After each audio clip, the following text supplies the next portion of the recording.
Welcome to Private Club Radio, the industry's first and only program dedicated to education, news, events, trends and announcements. Broadcasting from Tampa, Florida, ladies and gentlemen, here is your host, Gabriel Aloisi. Congratulations to the United States Ryder Cup team, champions of the 2016 Ryder Cup competition. There were some hard-fought matches out there coming down the stretch. Not only do we have a fantastic guest in Kathy O'Neill, who will be talking about programming and member activities at your private club, we've also got Rick Coffey of Club Essential joining us for this month's edition of The Inbox, presented by Club Essential. It's going to be a lot of fun. Hope you stay tuned throughout the show. Now, I want to do something a little different today as we start today's episode. And I want to give a shout out to some of our top listeners, the folks that are engaging and interacting with this show. It's because of you that this show exists. And I just want to give you a little credit. What's cool about a podcast is that we can actually see where people are listening from, where in the world. And in some cases, we can actually see the actual users who are listening to this show. And I just want to recognize those folks because we have some very loyal listeners on this show. And I want to let you know that I truly appreciate you tuning in each and every week here to Private Club Radio. So I was looking at some of the stats this morning and I got really excited because we're getting really close to a magic number in the world of podcasting, at least a number that a lot of people keep track of, and that's 10,000 unique listeners.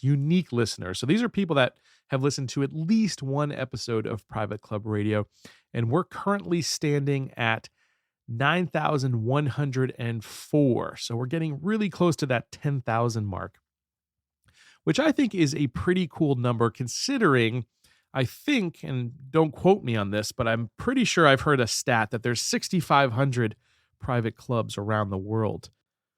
So doing the math, and to be honest, I'm not very good at math. I failed math in college 3 times before I finally passed statistics, believe it or not. But in doing that simple math, we've actually had one listener for every single club out there in the world. We've potentially reached every single club, and I think that's pretty cool. So I want to just run down some stats with you here, in case you're interested. Our biggest listenership, as expected, comes from the United States, where we've had over 8,049 unique listeners. Our second biggest market is the United Kingdom.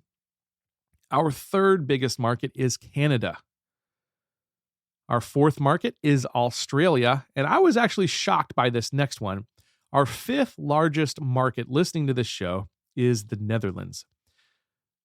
So pretty cool right there. I also want to give a shout out to some of our top listeners. And looking at the stats, this gentleman by far is the show's biggest supporter. His name is Randy Odenbrett. Randy is a really nice guy. He's actually reached out to me a few times via email and via LinkedIn. So Randy, just wanted to give you a shout out and say thank you from the bottom of my heart for tuning into this show. I know you listen to every single episode, and I'm really grateful for that. Number 2 on the top listeners list, we've got Eddie Bullock. Eddie, thank you so much. What's cool is Eddie actually joined our private Facebook group page. I haven't even made an announcement about that. This is probably the first time you're hearing about it because I just made the page about a month ago and I haven't done anything yet with it. But Eddie actually reached out and asked to be a member of that. And Eddie, I will open that up to you. You will be the first member of the private Facebook group for Private Club Radio listeners. So I appreciate, again, you listening to the show and all the support you're giving. Number 3, top 3 listeners, Ken Creighton. Ken, thanks so much for tuning into the show. I don't know much about you, but I see your name pop up here. So thanks so much for tuning in, Ken. Hope I did not embarrass you guys, but I really did, just from the bottom of my heart, want to thank you guys and really just give you a little shout out here on Private Club Radio. So I know it is slightly creepy, but it's also very cool that we can see all these stats and really see the metrics. And What's cool about this is I can see what shows are resonating with you, the audience, and that's how I'm using this data. I'm trying to figure out what is resonating with you, what you are enjoying, and trying to give you more of that. So thanks everybody for tuning in, and just wanted to single out a few of those folks and just give them a big, big thank you here on air. Now, another big announcement I wanted to make is that the Private Club Radio Show is thrilled to announce our new partnership with Concert Golf Partners. We are going to be starting a new segment on this show called Board Chats, and we'll be joined each month by Peter Nanula. If you did not hear Peter on Private Club Radio, go back and check out episode number 16, where we featured Peter Nanula. He's the CEO of Concert Golf Partners. I'm really excited to bring that segment to you each month. The first episode will air on October 17th, so come back for that one. The Inbox is up next. And now it's time to open up the Inbox, presented by Club Essential. If you listened to last week's episode, you know that I was live at the Professional Club Marketing Association's National Conference. And because Rick Coffey of Club Essential was there with me, we decided, let's go ahead and do this edition of the Inbox presented by Club Essential right from the PCMA conference. So what we did is we gathered up some folks to ask their questions, and here are the best ones that came to us. Have a listen. Question number 1. We're here with Don Pentesco of the Plantation Golf and Country Club outside of Venice in Florida. Hi, Gabe. Thanks for having me. I have a question pertaining to data collection and how we can best integrate all our systems. So we're currently using Jonas, Fortis, in addition to a CRM program, which I use through Club Essential. So how can we effectively translate this data? How can we integrate it into our day-to-day use at the club to become better at servicing our membership? Wow. Yeah. I think I'll answer that in a couple questions, but her question is, how do you do it if you do have, say, 3 different parties in place? Let's say Jonas on the back end, Club Essential on the website, Fortis on the Tee Time system that's out there. So if you do have that, the only way to really have the data come into place in one is to choose which of those options is going to be the repository of it. And then you have to take static exports from the other two. Say you're going to download the Tee Times for every month. You're going to do that on the end of the month. You're going to download that into an Excel file, and you're going to bring it into X other system. It's going to be a manual process like that.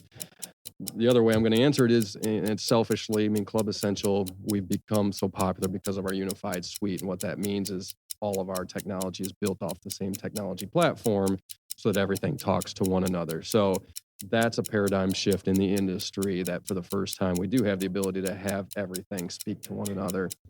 So how about yourself? What would be your answer to Dawn? Well, I like to call this the Frankenstein situation at clubs. So basically, you've piecemealed a bunch of software. Maybe you had different boards who were pulling you in different directions. You should be a marketing person. I should be, right? So you have this Frankenstein situation. It just has to end. You have to put it to bed. So here's what I like to do. I like to get a guy like Bill Booth, who you've heard here on Private Club Radio back on episode 20. Have a consultant who's really looked at all of these solutions, who can really help take your hand, guide you through what are the best options for your particular club. Every club is a unique situation. Have a guy like that take you through, really find out what your needs are. Do a needs assessment and analysis of what your club is going to do and what direction you want to go. And have a guy like this show you all the demo all the software for you, show them all to you and show you what they can do. And then from there, you can really make an informed decision. But you can't have 3-4 different systems running, in my opinion. You really need to get that down to one. The reason I love this question is it's going to speak to a large amount of our audience out there. Even though Club Essential is the largest, there's still thousands of clubs out there that are running Frankenstein systems in place. And so it does have to change. Not a lot of people are experts in the technology industry like Bill Booth. So I love your answer there. I do think the more webinars you listen to from him, or if you contract him to help out, just the more you learn about what's out there, that's going to be the better situation. Yeah, and that third-party perspective is really vital. It's crucial because, you don't want bias there. Somebody who could really lead you and guide you in the right direction, I think, is really valuable. Yeah, that was an excellent question. Question number 2. We're joined by Star Garcia of Isla del Sol Yacht and Country Club in St. Petersburg, and Star has a question about using data collected from a mobile app. My question really is, I have an app, and I want to know how I can utilize my guest list for better prospecting on my app. So she's generating leads from her mobile application. She's getting emails, phone numbers, and things like that. What can she do to better prospect with that data? Okay. So right now, do you have any sort of CRM, or how are you keeping that data? Is probably Through Jonas, we do have a CRM. Okay. Jonas. Yeah. So at that point, are you breaking down that list into any segmentation at all, so that you could say, if you had a kids event coming up at the club, that you would know the people that had kids? I don't know. Are you able to get that level of detail from the app? Or is it just name and email? It's just name and email. Okay. And the challenge for us is basically we're only as good as the information that they give us. Absolutely. Data and so for prospecting, we would probably be going through their email. Mm-hmm. And with emails, I know you're limited where you can't, of the do not call law, whatever, where you can invade someone's private email. So how do I utilize, the information that I have? Yeah, so since you're taking very broad data, what I would probably do is have a form created, possibly through Jonas, that now gives us a very quick, where we could send that prospect a link and say, if you are interested in the club, would you please take 60 seconds to fill out this form? And what the form is going to say is, what are you interested in at the club? Do you have children? Which membership type appeals to you? Now you're giving them the opportunity to say, if I'm not interested, I'll click a button that says I'm no longer interested. Great, that's it. But if I am interested, now, Star, I'm giving you a plethora of data saying, here's all the segments that I'm interested in at the club. And that allows you as a professional now to say, I know John Smith as a broad answer. Now I know John Smith and all that he likes, what his spouse likes. And that opens up the window for you then to reach out saying, we have this activity coming up and I know you like that, Mr. Smith. Could we, invite you out? That's great.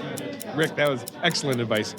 My follow-up to that, Star, is that you take that data, so you have the emails, and we can feed the emails and the phone numbers into Facebook and then retarget those people.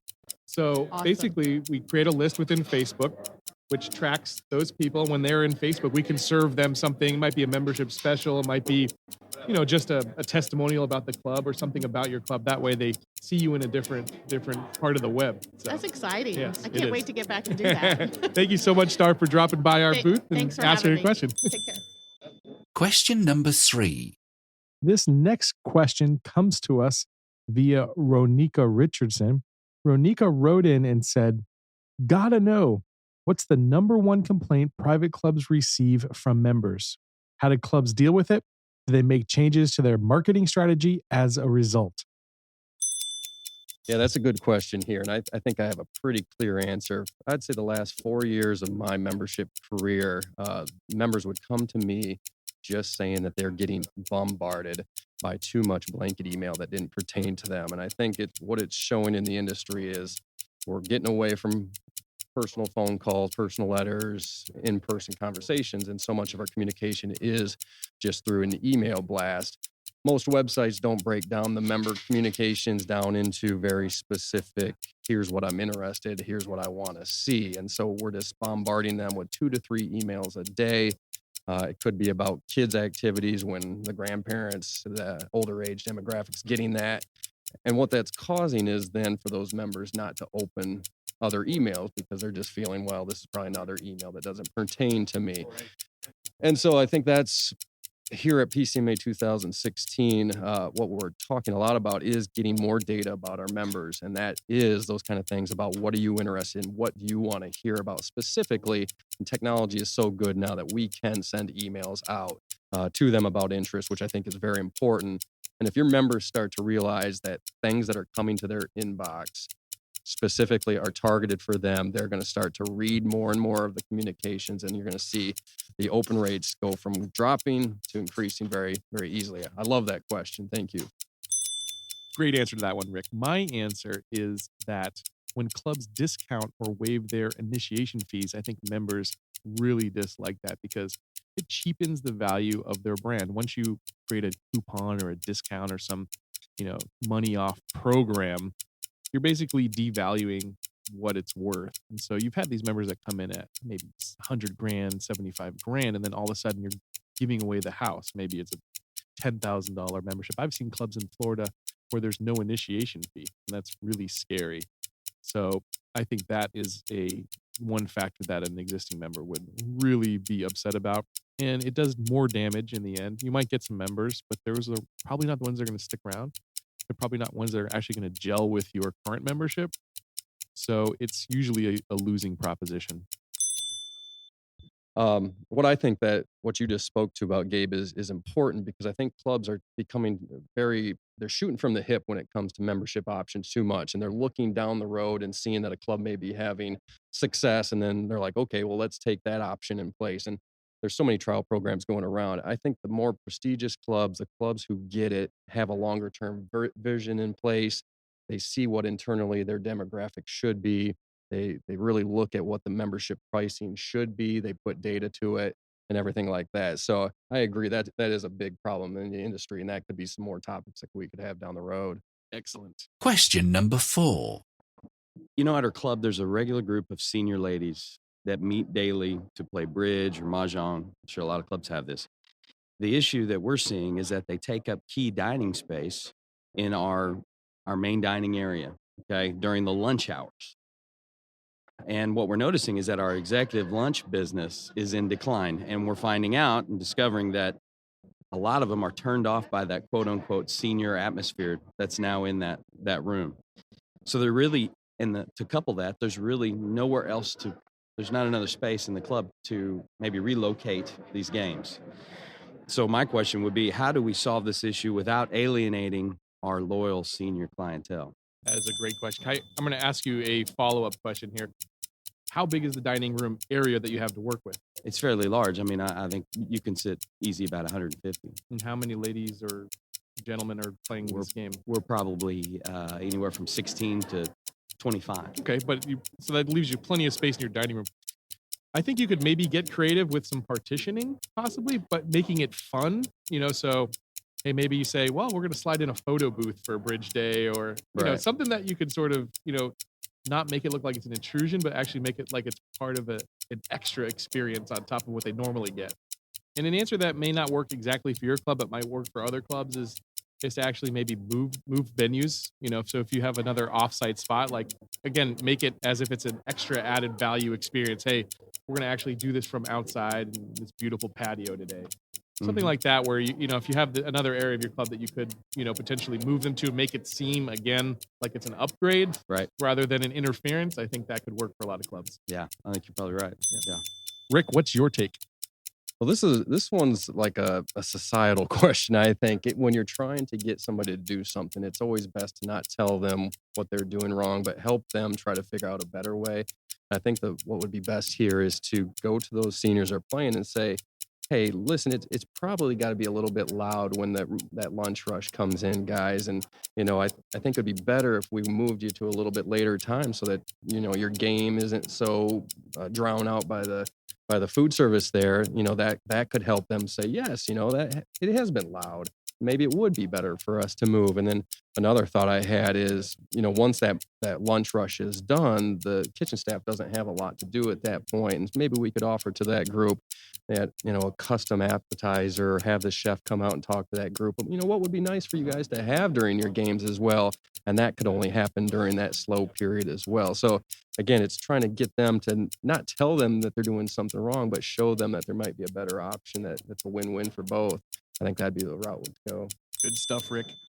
Question number 5. Gabe, I have a question here that actually came from one of the sessions that I was in this morning, and it was a long and lengthy discussion in there. Greg Patterson was talking about orientating a new member at the club, and there's a couple ways that you can do that. You can either have a night at the club where those people are coming and you have your entire staff there talking about each of their areas. But nowadays, most clubs are going to where they have each individual manager be in charge of sending a letter or making a phone call. The big discussion was at most clubs that is not being done on a regular basis here. So I'd love to see your take on this. I'll answer with some of the both sides on it, but I'd love to have your comments. So it's not being done probably because people aren't being held accountable, is what I'm Absolutely. assuming. Yeah. So there has to be someone that holds these folks accountable, and there needs to be some sort of a system in place so that you can follow up and make sure that their follow-ups have actually been done. But I'd actually like to see it both happen. Okay. So I'd like to see one maybe quarterly party to get together all the new members, and so that they can experience that, get to know some of the new members that they'll be, enjoying the club with. And then on top of that, have that extra personal experience of having the staff follow up with them. But again, needs to be some accountability there. What's your take, Rick? Well, I'm looking at it from the member aspect. I'm a member of a club, and I just think I would rather know that it's going to be done. I would want to be invited to the club because I'm probably going to have the ability to see some other new members there as well. It's probably going to be done in a group setting rather than individual.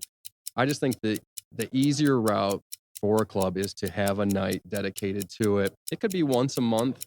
And again, you might have 4 or 5 different new members there, which would be nice for them as well. But you're going to know that each manager is presenting and it's getting done. Now it's up to the manager at that point to make it interesting. Maybe you move from room to room to talk to different people so that there's a change up in there. I just see that it's just not going to happen. And the new member doesn't deserve not to be reached out just because a manager doesn't have the time to do so. So I'm heavily on board with the actual meeting at the club. Excellent answer, as always, Rick. Last question for you to wrap up this special edition of the PCMA National Conference Inbox presented by Club Essential. Last question for you. You've eaten at a few of the local establishments, probably imbibed a few adult beverages. What was your favorite attraction in Kansas City? Yeah, we have an office at Club Essential in Austin, Texas, and I do love barbecue. And so I went there, I don't know, a year ago or so, and there's a place down in Austin, and it was life-changing barbecue. And I said that there's no place that could top that. But yesterday, we had the pleasure of walking to an establishment here called Jack Stack's Barbecue near the conference. And I don't know about you, but I think it may have surpassed Austin. And that was a big moment for me to have that. I just love barbecue. Obviously, the conference is good in other ways, but the barbecue was my takeaway. How about you? Fantastic. I slipped away discreetly and went to a steakhouse called Pierpont's. It's located in Union Station here in Kansas City. And what was really unique about it is they have a bar that the guy climbs the ladder. Like if you order some alcohol, it's literally top shelf. He's climbing up a ladder to go get it for you. So I had a couple of old fashions and really enjoyed that. And of course, the steak, nice USDA prime, Kansas City strip. It was just delightful. So I really enjoyed it. I had heard before coming to the conference that in Kansas City, they actually barbecue the steak. Was that an option on the menu? That wasn't an option where we were. It was a little Okay. higher end steakhouse, but this is definitely a carnivorous city. So Yeah. it's if you're a vegetarian, you might want to go elsewhere. It's been fun. I mean, this has been exciting. I think the listeners can probably hear the buzz around here. It's a very energetic conference. With your private club agency being launched, I think that caused a lot of buzz in the industry as well. So thanks for letting us do this here live at the conference. Rick, it's great to be with you, man. All right. Until next year. Yep. Want to be on the next edition of The Inbox? Visit privateclubradio.com/inbox and leave us a voicemail. The best questions will get answered on the show. It's my pleasure to welcome Kathy O'Neill to the show. Kathy has been in the club business for over 25 years. She was named one of the prominent women in the golf industry by Boardroom Magazine in 2010 and again in 2014. Kathy is an accomplished speaker, having presented to the Executive Women's Golf Association, the Club Managers Association, Professional Club Marketing Association, and most recently spoke at the Marriott Ritz-Carlton Golf Conference. She was the first woman invited to speak at the Chinese chapter of the Club Managers Association in Beijing, and the following year in Tianjin. Kathy recently left her position as Senior Vice President for Member Experience at Club Corp to start her own consulting business, Club Resort and Hospitality Consulting LLC, and is with us today to speak about member programming in private clubs. Kathy, welcome to Private Club Radio. Gabe, thank you for having me. You know, I was doing my homework and checked out your library of past presentations, listened to 2 or 3 of them. Quite a lineup you've had in the past. I am honored to be among your roster of speakers. Oh, thank you so much. Yeah, we've been really honored to have some excellent experts here on the show. And of course, really happy to have you on to provide your unique perspective, Kathy. Kathy, I want to start out our discussion with a simple question. Why is programming so important in a private club? Well, you know, Gabe, quite frankly, if you look at any market today, there is so much competition, and competition not just from other private clubs, but from the kinds of establishments that our members are enjoying when they're not in a club, whether it be the Top Golf, great restaurants, even the public fee facilities. There's a lot of competition. And quite frankly, these days, it is not enough to have great facilities, great service, great food. That literally is just the ante into the game. That just meets the expectations of our members. Quite frankly, the game changer is what you do with all of that. It's about the programming that brings it all to life. And I'm just excited you've chosen this topic for today because I think it is so relevant to the success of the private club industry.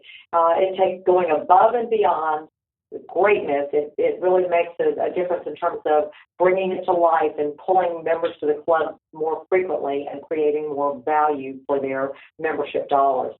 What are your key steps to successful programming, Kathy? Well, there are some key steps, Gabe, and just putting on a great program, throwing it on the calendar. Again, that's potentially maybe a good start, but the integral steps that lead to successful programs begins with, first and foremost, making certain that you've got some research that you put together. So making sure that you know who your members are from a segmentation perspective. Do you have singles, young professionals, couples with young children, empty nesters or retirees? And beyond just that segmentation recognition, what are their interests? How do they go beyond golf and tennis and the recreational pursuits? What are the other things that they like to do that potentially the club could host for them? That's the first and one of the key parts of good programming, knowing your audience. And then seeking other member involvement. You know, quite frankly, it's one thing for the general manager or a team that I would have worked with, the member relations directors, to put on the programming, but it's another when you get the members involved in the overall planning perspective and planning stages. So seeking member involvement and matching the interests of the members with programming for the members. And many people actually gather together and put together a social or programming committee to assist with all of that. So that's the second step. The third thing is planning fun, making certain that regardless of whatever the program is about, whether it's golf or tennis or recreation, education, any of that, making certain that you add a fun element and a creative perspective as well. Fourth, creative and very important element is communication and making certain that you're not just using the traditional communication channels. And we'll talk a bit more in depth about that. But then also at the end of the day, when the event is done, having that post-event evaluation. Okay, so we did this. How could we do it even better, creating a greater audience and commanding, again, more interest and enthusiasm from our members around this event? So that's some of the key steps. Yeah, that's great stuff, Kathy. Talking about research a little bit, how do you go about finding, what events are going to really resonate with the demographics that your club is made up of? How do you go about finding out, who's at our club and what they'd actually like? Great question, Gabe, because the more that we can research our members, the better we are armed to give them the value and go above and beyond satisfaction for our members and truly provide what I used to call member happiness. That's taking it the extra step. So research is critical, and I recommend that whenever we enroll new members, that we have them fill out what's called a member profile. And we basically have areas where they list for us things they're interested in, specific things, whether it be wine tastings, whether it be travel, whether it be educational classes, whether it be culinary pursuits. So first and foremost, have a good member profile that unlocks the secrets to the member's interests that you can plan for. So what if you've already had all of these people enrolled? How do you get the information from your existing member base? And what you do at that point in time is maybe do some simple survey monkeys. You know, the highest form of flattery, Gabe, is asking your members what they're interested in, because you're looking to guarantee that you're planning things that will be of interest to them. Exactly. So member profiles, survey monkeys, and then also I always recommend doing some simple informal focus groups, Gabe, where you get eyeball to eyeball, you let them know that they're very important to you, and before you put together your spring or your fall programming, that you just want to hear from them, what's the latest and greatest? What are the things that you would like to see on that calendar that you know you won't want to miss when the club hosts it? I think that's great advice. I love especially the fact that you get some of that data right when they become members, because that makes it a lot easier. You don't have to track them down later on in the process. So I love that concept there. We had Michael Braidwood on our show back a couple months back. He's the education director at the Club Managers Association of Europe. And what Michael said, we were talking about, you know, how do you get younger members involved and millennials? And you made the point there is that you just need to ask. People often just try to come up with ideas for clubs within the clubs or member events, and I don't think they're actually polling their own members to see what they actually like. So I love that concept there, Kathy. Good stuff. Thank you. And you know what's interesting, Gabe, is that not only does it help you unlock the secrets, as I said, to what their interests are, so you could program and target for them, but it also helps you with the critically important connect piece with other members. So if you know that John Smith is really into wine tastings and learning about new wines, and so too is Joe Jones, then voila, you make certain that when they come to the next wine tasting, you make that introduction. So, as I said, it not only helps with the individuals creating value, but also the connect piece in creating relationships between your members, which is very integral to increasing member retention. That's right. That's absolutely right. Kathy, another question for you. What kind of events and programming are you see that's really working in clubs nowadays? You know what's interesting, Gabe? What's old is new and what's new is old. So I'd have to begin with every club should establish or continue and improve upon traditional kinds of programs. And by that I mean, you know, the things like the father-daughter annual dance. How exciting is that? I mean, those are the kinds of traditions that members cherish for years to come, spending those special evenings with his daughter or father, regardless of the age. In fact, Gabe, those have become so popular across the country in many private clubs. I've heard so many clubs say they've had to go to 2 evenings, a Friday and Saturday evening, because they fill the father-daughter dance.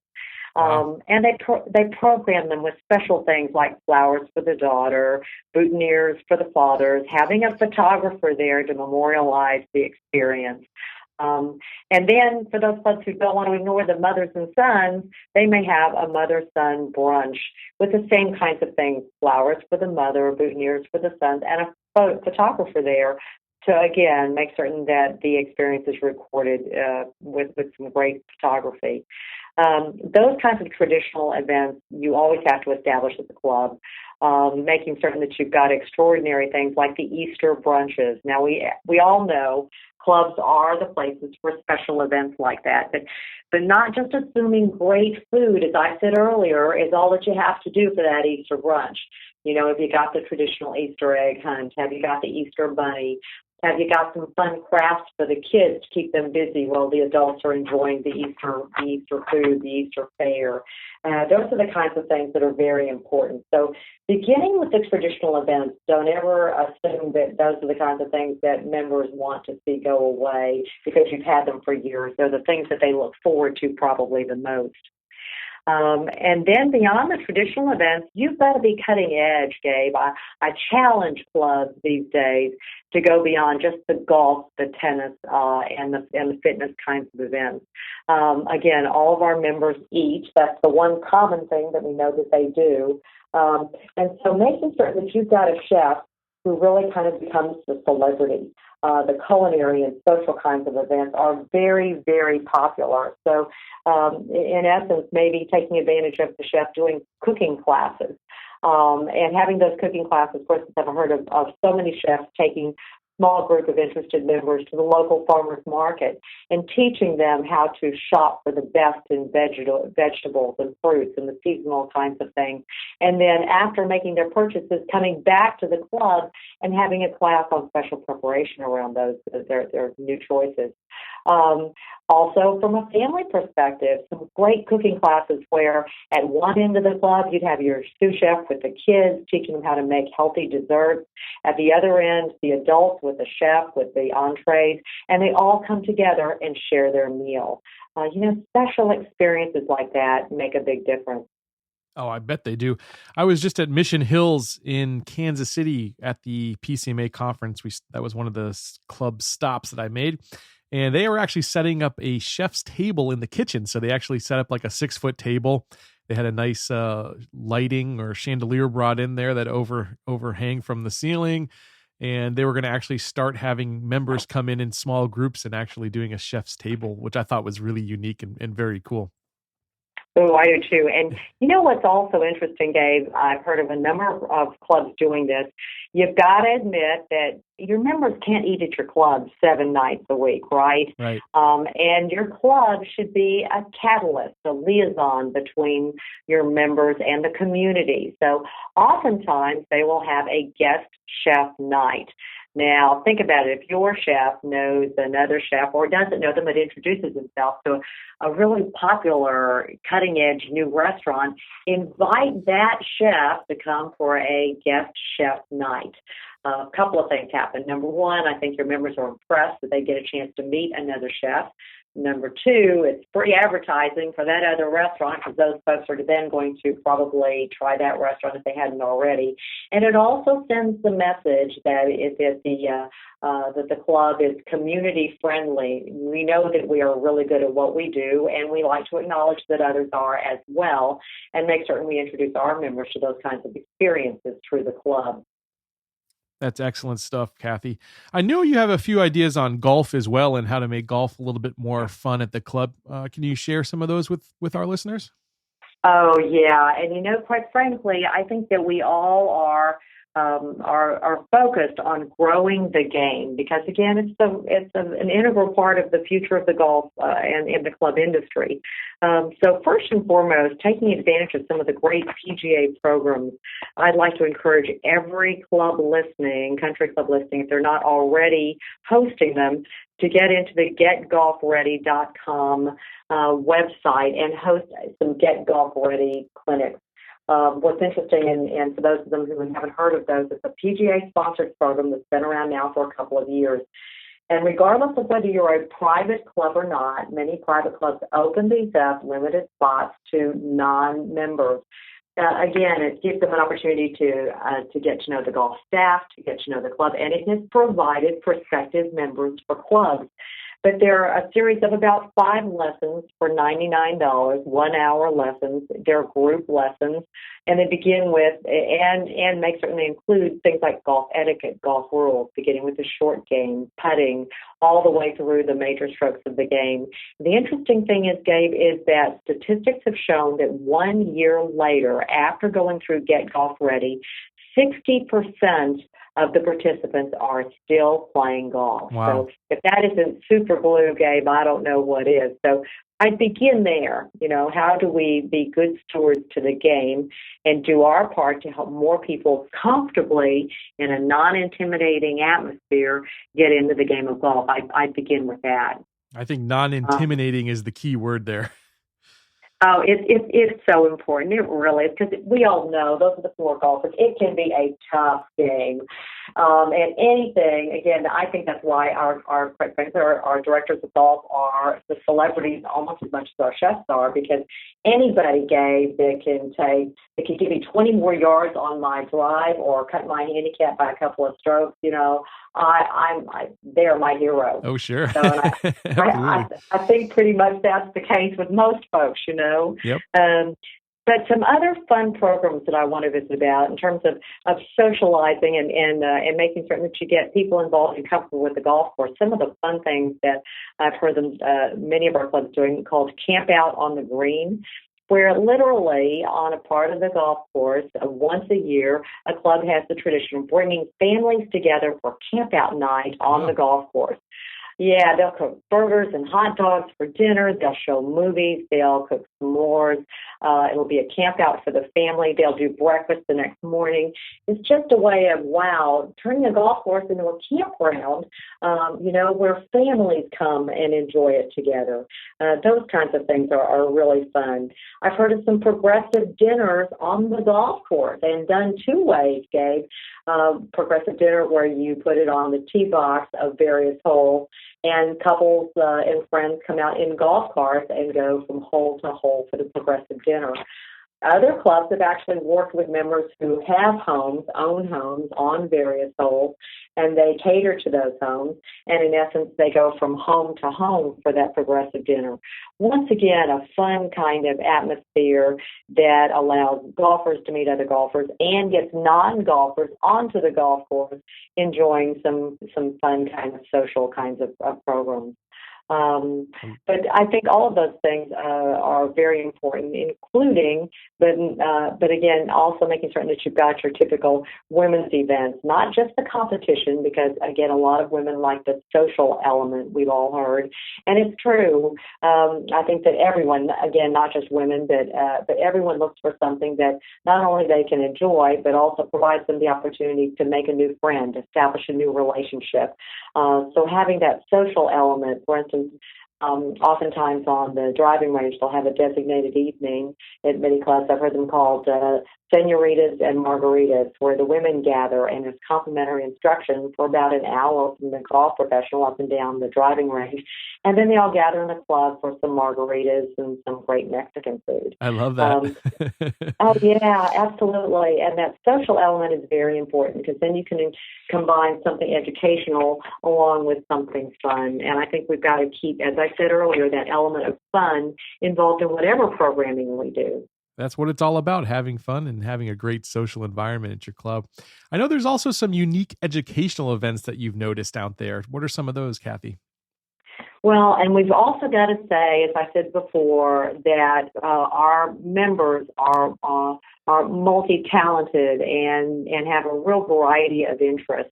And as I said, the more that you can program at the club, going above and beyond just the golf, the tennis, or in our city clubs, things that tie them to the community, some fun, interesting kinds of creative events.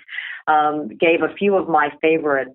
For instance, etiquette classes for kids, or a number of clubs actually invite college preparedness experts to come and talk about, okay, so your child's in high school, and how does the ACT and the SAT work? Who are some of the best tutors for those kinds of things? When should you begin your application process for colleges? Where to start? Those kinds of experts that, man, if you can find those experts through your club, all the better. There's also been some fun kind of educational things, some informal. One club brought a photographer to the club in May, obviously the month before most vacations begin, and invited the members to come and either bring their cameras or simply use their iPhone cameras. Gathered at the club at 5:30 and said, okay, disperse, go take pictures. In a country club did it on the golf course or on the tennis courts or around the club itself. Another city club did it around the city itself, and come back in 45 minutes and let's analyze your pictures. Wow. And the photographer threw them up on the LCD screen there and said, let's take a look at how these could have been done better. So it's like a photography class. That's so Photographer cool. loved it because he got some great business. Members got some great instruction on improving how to take your best pictures to memorialize your vacations. And of course, we had a few cocktails and hors d'oeuvres, and that made the difference as well, Oh, I bet. Another favorite one that has really taken off across the country is very informal gatherings where you take down the barriers. They don't have to make reservations. There's no fee involved to pay for coming to an event. Many clubs host something called TED Talks Tuesdays or TED Talks Thursdays, and that's TED. And if you Google that, you'll find that TED stands for Technology, Entertainment, and Design. And it's a library of fascinating 15 to 20 minute speakers on a plethora of topics, everything from health to business to aging parents to children. It's incredibly interesting speakers. And what many clubs will do, because people love to maybe come by and let traffic subside if you're in a downtown city club or at a country club, you just want some, if you will, some inspiration from a business perspective. They will have potentially one of their committees or a facilitator just chosen from among their members that chooses a TED Talks topic. Members know they gather at 5:30. They can come in and maybe get a cocktail at the bar. They'll take advantage of some of the happy hour, complimentary hors d'oeuvres. But they will play that 15 to 20 minute video and then have an open discussion around the topic. It's a way of kind of expanding the learning opportunities at the club, meeting others of similar interests, and basically sending the message, this club is about more than just dining. We are interested in basically being a source of learning for our members as well. And that doesn't cost the club anything, Gabe. It's the fun thing about that, Right. Yes. That's always, I'm sure that the general managers and the boards love that as well. Keep the budget in check. Exactly. Sure. And members love it because don't have to make reservations. If 2 members show up, if 20 members show up. And once you begin, it's kind of like the Pied Piper thing. You know what I mean? Yep. Once they've come, they know it's there. They're going to come back and bring friends. There you go. And we haven't even spoken, quite frankly. The beauty of most programming like that, Gabe, is that when they come and they do bring friends, not only does that provide greater value and truly speaks to the relevance of what the club is programming to for the member, they bring prospective members. And what a great way to traffic through an opportunity for bringing in a new member than bringing them to one of the club's fun events to share it with them. Yeah, so they can experience what it's like to be a member. I think that's the whole key here for sure. You gave us some pretty fantastic ideas there, Kathy. Where are you finding some of these best practices and best ideas? Are you searching within the club industry? Or are you actually looking outside and finding some things from outside the world of private clubs and bringing them back in? Actually, all of the above, Gabe. Sources for great ideas. I'm a big Google fan, and quite frankly, luckily, I attend things like Club Managers Association meetings. When I do workshops, that's the beauty of being in the business.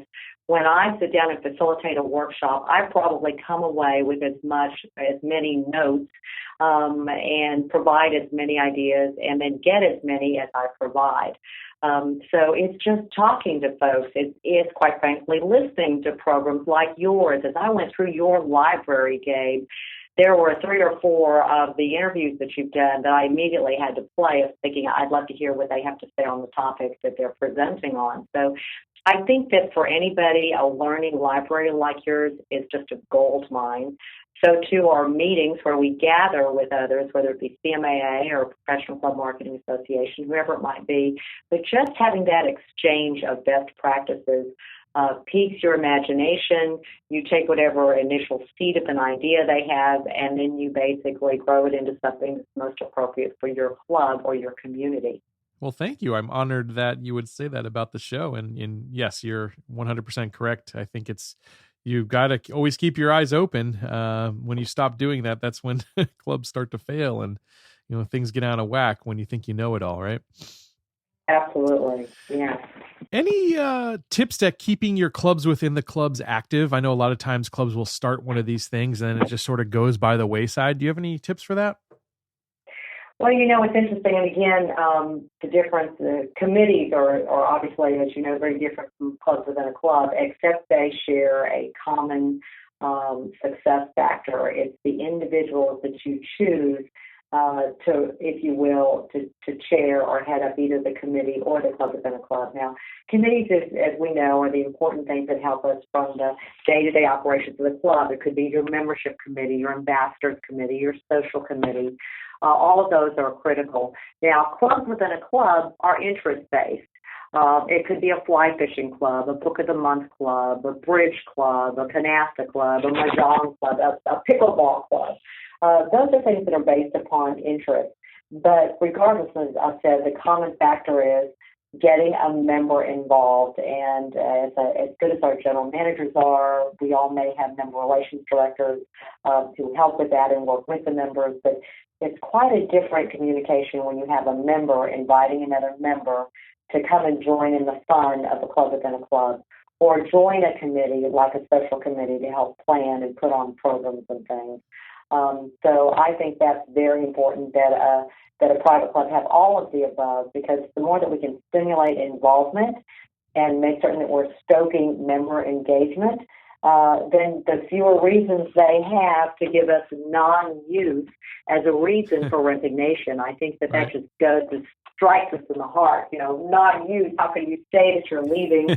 Look at our calendar. Look at all that we've got to offer. Why aren't you using the club? And we feel that we've been a failure in terms of somehow we missed this poor person and didn't get them involved. Right. Yeah, it's a wonderful retention tool, and as we mentioned before, a membership attraction tool. So often I see clubs, especially on social media, where they're maybe talking about their events or they're giving picture recaps or photo recaps of what they've done. Are there any more proactive approaches you've seen of, once again, kind of leveraging the programming that your club is doing to attract outside guests and potentially new members to the club? Absolutely. Well, what's interesting is that you also have to make certain that whenever you have anything newsworthy going on at your club, that you've got a relationship, let's say, with a local newspaper or whatever, and you make certain that you get some coverage in terms of someone who spoke at the club for your programming committee, a special event that may have taken place, a charitable event. Make certain they put the club name in there, because it really then sets forth the image. That's the place to be. It's the happening place that's hosting the most important events in our community. I think that's very important. But never underestimate social media. Oh my gosh, Facebook just blows up in terms of when there's a great event. And quite frankly, when I'm speaking to groups, we underscore the importance of not just sharing fun things on Facebook and things happening immediately in the club, but pulling in your experts, like that golf pro. Oh my gosh, if he's got a tip that's going to improve the swing, improve the distance, then make certain that you put that on Facebook with a video. Or what's today's specials that the chef is sharing? Statistics say that most people don't figure out where they're going to go eat lunch until about 10 o'clock in the morning. Wow. And if you've done your Facebook posting that shows the chef's special and they're salivating over that great fish that he's going to be serving today, guess how many members you're going to garner for the club because you were timely in your Facebook posting. Yep. Very important, Well, I think even more so than timing, it's getting out ahead of the event. So, hey, maybe if you're setting up the decorations before the event, take photos of it then instead of always recapping. I think we should be a little bit more proactive in saying, here's what's coming, or this is just about to start. And the lunch example there is a wonderful way to do that. It is, and what's interesting, Gabe, is that I had a speaker. I'm also I'm teaching a club management course this semester at the University of North Texas, and I had a member relations director from one of our Dallas area clubs, and she mentioned that her golfers, that again, she wanted to make certain that they were aware of golfing activities, of the timing of some of the events, and just letting them know what's going on in the club when they're after golf. Her golfers requested that she start a texting chain. And of course, we always wonder, is texting kind of an invasion of privacy? A lot of us reserve that for family and the critically important text. And people say, no, if it's important, text me, because I always read the text before I read the email, and certainly before I look at Facebook. Right. So once you have permission to use that and they opt in for texting, that could be an incredibly important way of getting some instantaneous responses. And never underestimate the phone chain, especially if you've got a committee. Calling someone saying, Gabe, we've got this great new wine tasting, the Chilean wines we're having at the club tonight. I know that you're really into Chilean wine. Can we reserve a spot for you? We just want you to know that we'd love to have you here this evening and make certain you're aware of the wine tasting. That makes a big difference. And quite frankly, others say word of mouth through your server. So again, it's one of those things, that's a resource that doesn't cost you anything, just as social media doesn't. But keeping your servers educated and even having some fun rewards in terms of if they are able to, persuade a member to make a reservation before they leave after lunch, rewarding them with their favorite candy bar the next day in lineup, saying, guess what Omar did for us? Yep. And telling Omar thank you in front of the rest of the staff, I love that idea. So simple, but I can see how that would be really something that could work very, very well. Absolutely. Well, just a couple of questions to sort of wrap things up, some kind of fun questions for you. First off, Kathy, what's the most spectacular event you've ever attended at a private club, and what made it so? What's interesting, again, top of mind here, I went to an incredible event last week at one of our Fort Worth clubs. And when I heard about it, it was an event that was celebrating, it was a Texas-themed event. So what comes to mind, Gabe? Immediately I was thinking, okay, it's going to be just great barbecue. This was a great club, but my expectations were very high. But when I got to the event, and it was a member mixer at one of the clubs, it was complimentary to members. They were bringing guests, and obviously prospective members as guests. But when I got there, oh my gosh, Gabe, the food and beverage, in fact, I had just met the chef, and he said, Kathy, let me walk you through our Texas culinary presentation this evening. So Texas isn't just about barbecue. So he took all facets of Texas and the culinary experience. So in Texas, we have the Czechoslovakian group down in New Braunfels, the Czech food and also the great German food, the German sausages and kolaches. So he had Texas German food. He had Texas Mexican food. He had the Texas barbecue. He had the Texas fair, the state fair food with some great deep fried food. And then, of course, they had Bluebell ice cream for dessert or on Sundays. And I thought, what an incredibly creative event where it was about Texas, but it was all the facets of Texas and all the favorite things based upon the nationalities from the various, faces of Texas. So I was very impressed. They had a mechanical bull. They had a great Texas band. And they had a good crowd. They had about 250 members and guests that evening. So That was just last week, and I was really impressed with the creativity of the culinary experience that chef put on at his club. That's outside the box for sure. You've got my mouth watering, Kathy. I know. What is your bucket list club? So what's the one club that you've got to see, someone's got to see before they die, Kathy? I gotta say, it's gotta be Augusta National. And I've been to Augusta itself, but not to the golf course. And I've not been there during the tournament. But oh my gosh, Gabe, just the views on TV as you're watching the tournament. The incredible landscaping, the flowers, the people on the golf course. And again, it's one thing about the greenery and the foliage, but it's another to experience the people at the club. So on my bucket list, one day, Gabe, I want to go to Augusta National. I'd love to tee it up and go down the fairway and just say that I've played Augusta National.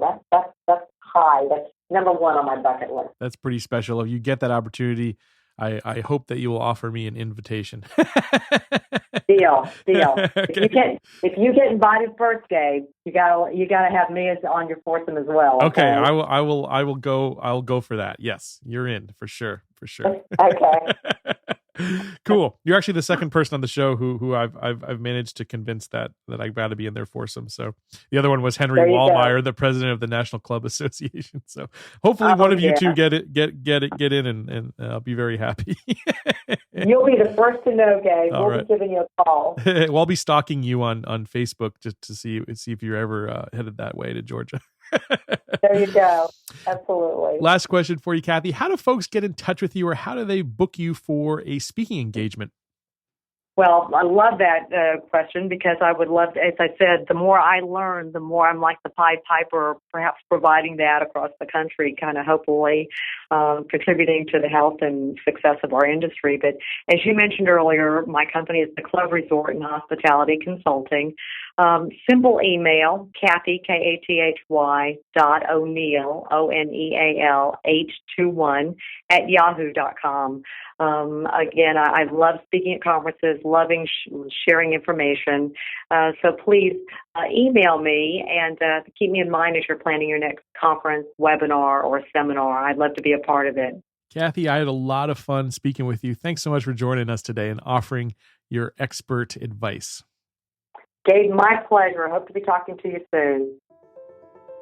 I took a ton away from that interview. Some really interesting ideas there for programming and for events at your club. Hope you enjoyed that one. Hope you can get those types of things rolling at your club as well, and making it a more active and more fun place for your members. Lastly, our webinar series continues.